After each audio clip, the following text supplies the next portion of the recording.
அஸ்ஸலாமு அலைக்கும். வாங்க இன்றைக்கி நாம் மீன் குழம்பு செய்யலாம். நான் சங்கரா மீன் எடுத்திருக்கேன். தேவையான பொருட்கள் பார்க்கலாம் வாங்க. 4 வெங்காயம் எடுத்திருக்கேன், 4 தக்காளி, ஒரு மாங்காய், 4 பச்சை மிளகாய் எடுத்திருக்கேன், கொத்தமல்லி, கருவேப்பிலை, கத்திரிக்காய், 50 கிராம் புளி, அரை முடி தேங்காய் காட்டில் அரை முடி தேங்காய் எடுத்துக்கோங்க. 1 ஸ்பூன் ஜீரகம், அரை ஸ்பூன் வெந்தயம், அரை ஸ்பூன் அரிசி வறுத்துக்குங்க. கருக விட்டுறாதீங்க.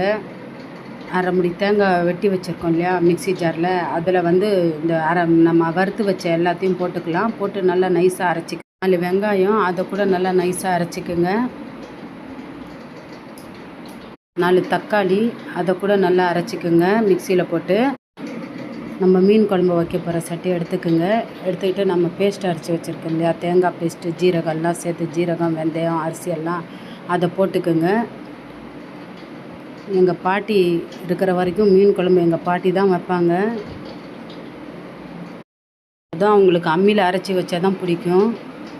வெங்காயம் போட்டுக்குங்க, தக்காளி போட்டுக்குங்க. எங்கள் பாட்டி செய்கிற மீன் குழம்பு ரொம்ப டேஸ்ட்டாக இருக்கும். அது அவங்க கைப்பக்குவமாக என்னமோ தெரியல, ஆனால் அவ்வளோ நல்லாயிருக்கும். 1 ஸ்பூன் மஞ்சள் தூள் போட்டுக்குங்க. நம்ம ஜீரகம், வெந்தயம், அரிசி எல்லாம் வறுத்தோம் இல்லையா, ரொம்ப இதாக வறுத்துறாதீங்க, கருக வச்சிடாதீங்க, குழம்பே வேஸ்ட் ஆகிடும். அது கருகுச்சுன்னா மீடியம் இதில் வச்சு வருங்க.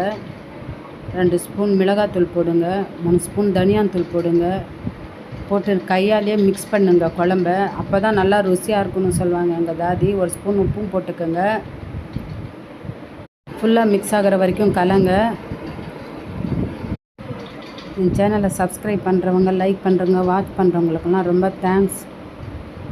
குழம்பு நல்லா மிக்ஸ் ஆனோன்னு புளி தண்ணி எடுத்து வச்சுருக்கேன், அதுவும் போடுங்க. அதுவும் போட்டு நல்லா மிக்ஸ் பண்ணுங்கள். பண்ணிவிட்டு 4 பச்சை மிளகாய் கீரை வச்சுருக்கோம் இல்லையா, அதுவும் போட்டுருங்க. கருவேப்பிலையும் போட்டுருங்க, கொத்தமல்லியும் போட்டுருங்க.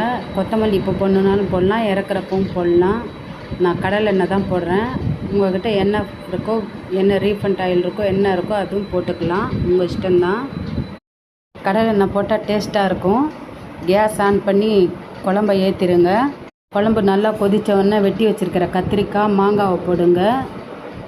குழம்பு செஞ்சு பார்த்துட்டு எப்படி இருக்குன்னு எனக்கு கமெண்ட் பண்ணுங்கள்.